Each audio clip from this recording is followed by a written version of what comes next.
सनातन शास्त्रमध्ये सर्व श्रोत्यांचं स्वागत आहे. आपल्या सगळ्यांच्या आयुष्यात म्हणजे बघा दुःख, वेदना, संघर्ष हे तर येतच राहतं. पण गंमत अशी आहे की काही जण यात पूर्णपणे तुटून जातात, तर काही जण ह्याच संघर्षातून नवीन विक्रम घडवतात. काही जण वेदनेने खचतात, तर काही जण त्याच वेदनेला आपली सगळ्यात मोठी ताकद बनवतात. हा फरक नेमका कशामुळे होतो, यासाठी शास्त्रांमध्ये काही आध्यात्मिक तंत्रज्ञान आहे का? प्राचीन ऋषींनी या परिवर्तनाच्या अग्नीसाठी एक शब्द वापरला आहे, तपस्या. बरोबर. आणि आज आपण याच संकल्पनेचा जरा सखोल विचार करणार आहोत. तपस्या हा शब्द ऐकला की आपल्या डोळ्यासमोर काय येतं? म्हणजे जंगलातले ऋषी, काट्यांवर झोपणे, एका पायावर उभं राहणं. पण तपस्या म्हणजे खरंच फक्त शरीराला त्रास देणं आहे का? की ते आत्मपरिवर्तनासाठी, स्वतःला आतून बदलण्यासाठी एक अत्यंत प्रभावी साधन आहे? आणि हे समजून घेण्यासाठी आपण एका 5 वर्षांच्या मुलाची एक अविश्वसनीय कथा ऐकणार आहोत, ज्याने आपल्या निश्चयाने अक्षरशः संपूर्ण ब्रह्मांड हादरून सोडलं. आणि त्यानंतर या आतल्या अग्नीबद्दल शास्त्र काय सांगतात याचं कालातीत ज्ञान समजून घेऊ. चला तर मग या प्रवासाला सुरुवात करूया. चला ध्रुवाच्या कथेने सुरुवात करूया. एक लहान 5 वर्षांचा मुलगा, राजा उत्तानपादाचा पुत्र, पण त्याची एक सावत्र आई होती, सुरुची, जिने त्याचा भर दरबारात अपमान केला. हो, आणि तो अपमान खूप खोलवर लागणारा होता. जेव्हा छोटा ध्रुव आपल्या वडिलांच्या, राजाच्या मांडीवर बसायला गेला, तेव्हा सुरुचीने त्याला ओढलं आणि म्हणाली, राजाच्या मांडीवर बसण्याचा अधिकार फक्त माझ्या मुलाला आहे, तुला नाही. एवढ्यावरच ती थांबली नाही.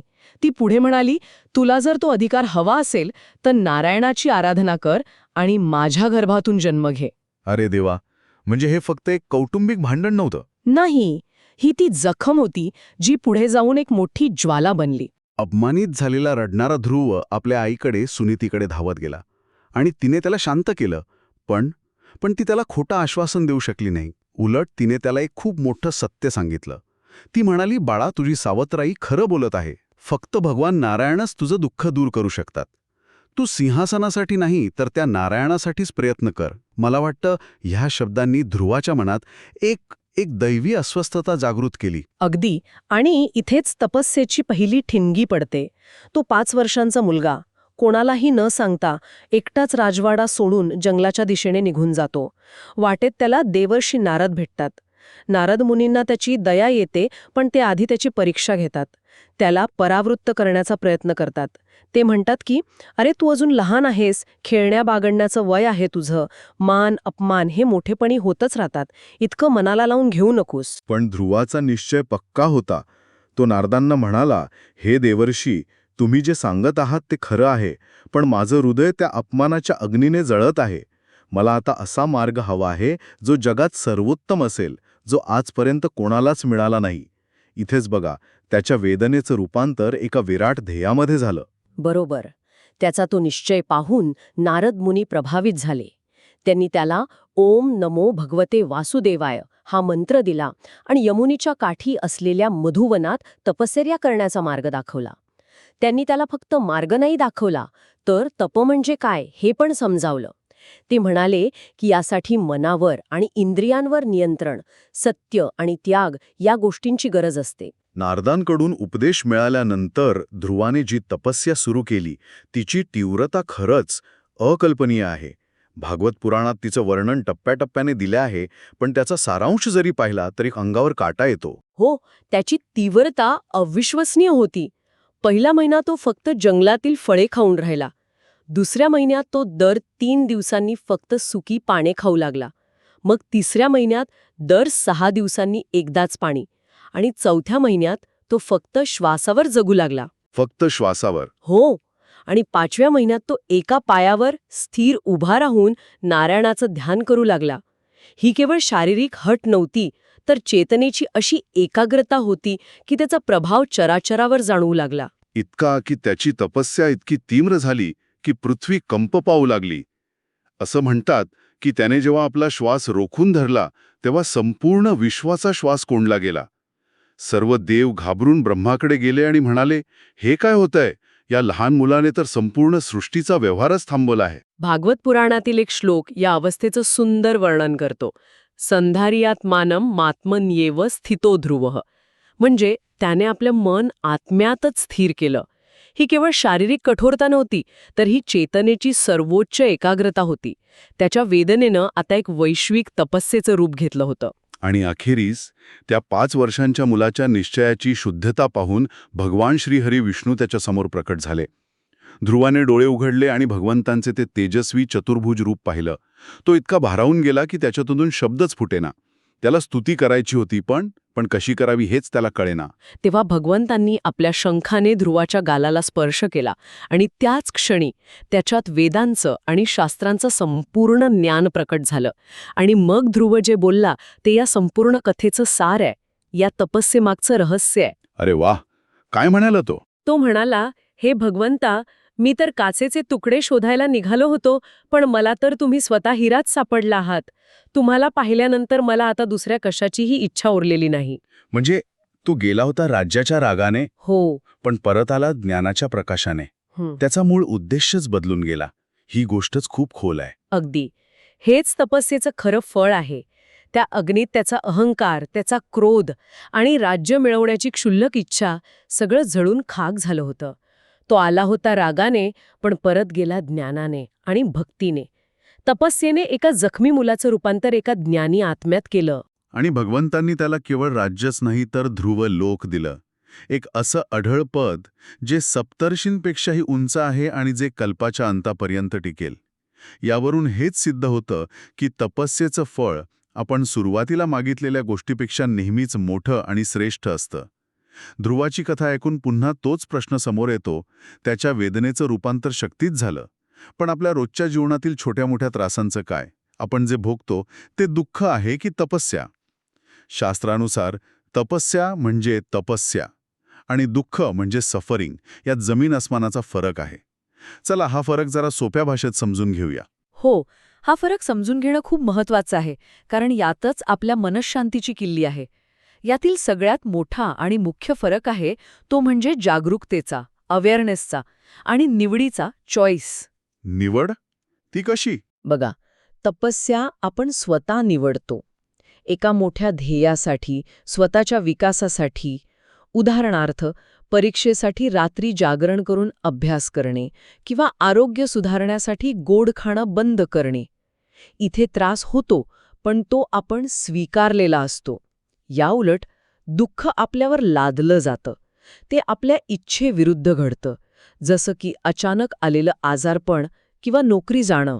अच्छा, म्हणजे एक स्वेच्छेने स्वीकारलेला आहे आणि दुसरा जबरदस्तीने आलेला आहे. पण याचा अहंकाराशी काय संबंध आहे? खूप खोल संबंध आहे. तपस्या नेहमी अहंकार कमी करते, आपल्याला विनम्र बनवते. जेव्हा आपण स्वतःहून शिस्त लावतो तेव्हा आपला अहंकार नियंत्रणात येतो. याउलट दुःखामुळे अनेकदा अहंकार वाढतो. माझ्यासोबतच असं का होतं? त्या व्यक्तीमुळे माझं नुकसान झालं. अशा विचारांमुळे आपण तक्रार करत राहतो, इतरांना दोष देतो आणि स्वतःला विक्टिम समजायला लागतो. म्हणजे तपस्या आपल्याला जबाबदार बनवते, तर दुःख आपल्याला तक्रारखोर बनवतं. आणि याचा परिणाम तर मग नक्कीच वेगळा असणार. नक्कीच. आणि हाच तिसरा फरक आहे परिणाम. तपस्या आपल्यात परिवर्तन घडवते, आपल्याला विकसित करते, एका नव्या उंचीवर नेते, ध्रुवासारखं. दुःख मात्र आपल्याला त्याच चक्रात अडकवून ठेवतं, जोपर्यंत आपण त्या परिस्थितीतून काहीतरी शिकत नाही. एक सोपं सूत्र आहे. जर वेदना आपल्याला काहीतरी शिकवत असेल तर ती तपस्या बनायला लागलीये, आणि जर वेदना आपल्याला फक्त अडकवून ठेवत असेल तर ती निव्वळ दुःख आहे. वाव, खूपच छान सांगितलं. म्हणजे तपस्या हा तो अग्नी आहे ज्यात आपण स्वतःहून चालत जातो सोनं बनण्यासाठी, आणि दुःख हा तो अग्नी आहे ज्यात आपण नकळतपणे पडतो आणि फक्त जळत राहतो. अगदी अचूक. तपस्येमध्ये आपण अग्नीला धारण करतो, तर दुःखात अग्नी आपल्याला धारण करतो. बरोबर. एक मुक्ती देतो तर दुसरा बंधनात टाकतो. पण मग एक प्रश्न येतो जो अनेक साधकांना पडतो. हे ऐकायला खूप कठोर वाटतं. म्हणजे आध्यात्मिक मार्गावर प्रगतीसाठी त्रास सहन करावाच लागतो का? यातून सुटका नाही का? काही जण म्हणतील की देव प्रेमळ असेल तर तो आपल्या भक्तांना असा त्रास का देईल? सखोल शास्त्रीय कारणं आहेत. ती कोणती? पहिलं कारण आहे अशुद्धी जाळणे, ज्याला शास्त्र मलदाह म्हणतं. कठोपनिषद सांगतं की आपला खरा आत्मा, आपलं खरं स्वरूप हे हृदयाच्या गुहेत लपलेलं आहे. पण त्याच्यावर वासना, क्रोध, लोभ, अज्ञान अशा अनेक विचारांचे आणि भावनांचे थर जमा झाले आहेत. तपस्येचा अग्नी हे थर हळूहळू जाळतो. आता तुम्हीच विचार करा, एखाद्या जुन्या गंजलेल्या भांड्याला साफ करायचं असेल तर त्याला घासावंच लागतं. त्यात भांड्याला त्रास होतो, पण त्याशिवाय ते स्वच्छ होऊ शकत नाही. बरोबर. गंज खरडून काढताना त्रास होणारच. आणि दुसरं कारण काय? दुसरं कारण आहे कर्माचं क्षालन किंवा वासनक्षय. आपल्या प्रत्येकाच्या मनात अगदी नकळतपणे अनेक जन्मांचे संस्कार, दाबलेले भावना, जुने हिशोब पडून असतात. जेव्हा आपण ध्यान, साधना किंवा कोणतीही तपस्या करायला लागतो, तेव्हा सगळा आत दाबलेला कचरा तो पृष्ठभागावर यायला लागतो. यामुळेच अनेकदा साधकांना सुरुवातीला मानसिक अशांती, भीती, एकटेपणा जास्त जाणवतो. अनेकांना वाटतं की ते साधनेत मागे जात आहेत. पण ही अधोगती नाही, उलट दाबलेल्या कर्माचं निराकरण होण्याची ही प्रक्रिया आहे. यालाच काही जण कार्मिक लिक्विडेशन असंही म्हणतात. हा एक प्रकारचा इमोशनल डिटॉक्स आहे. आणि तिसरं कारण ते अहंकाराशी संबंधित असणार, बरोबर? अगदी. तिसरं कारण आहे अहंकार नाश. आपला अहंकार सहजासहजी हार मानत नाही. तो मी आणि माझं या पलीकडे विचारच करू शकत नाही. जेव्हा आपण तपस्येने त्याला आव्हान देतो, तेव्हा तो टिकून राहण्यासाठी संघर्ष करतो.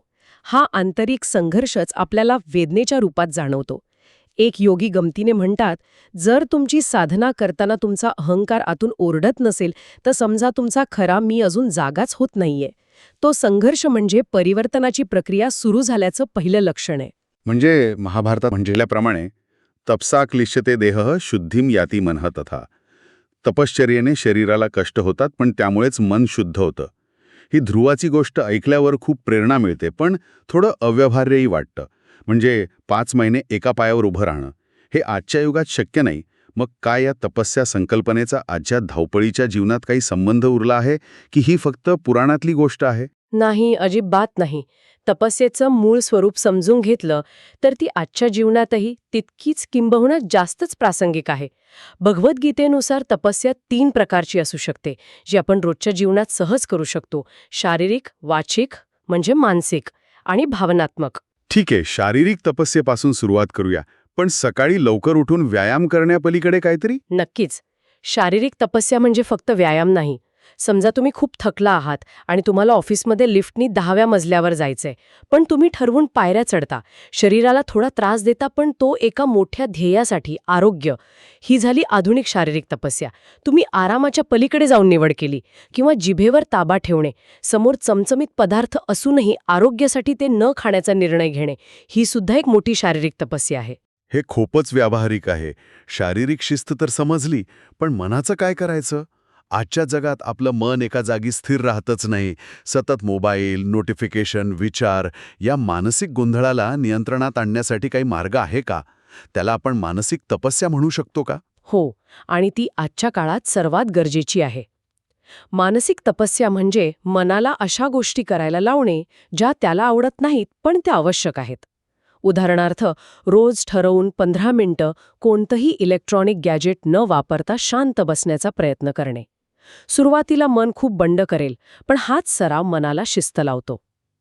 किंवा निरर्थक गप्पा मारण्याऐवजी किंवा सोशल मीडियावर वाद घालण्याऐवजी काही काळ मौन पाळणे. ठरवून एखादं अवघड पुस्तक वाचून पूर्ण करणे. हे सर्व मनासाठी वेट ट्रेनिंगसारखं आहे. आणि तिसरी, भावनात्मक तपस्या. मला वाटतं ही सगळ्यात कठीण असणार. हो, ही सर्वात सूक्ष्म आणि सर्वात कठीण आहे. भावनात्मक तपस्या म्हणजे आपल्या भावनांच्या प्रतिक्रियेवर, रिॲक्शनवर विजय मिळवणे. उदाहरणार्थ, कोणी आपला अपमान केला तर लगेच रागाने प्रतिक्रिया देण्याची इच्छा होते.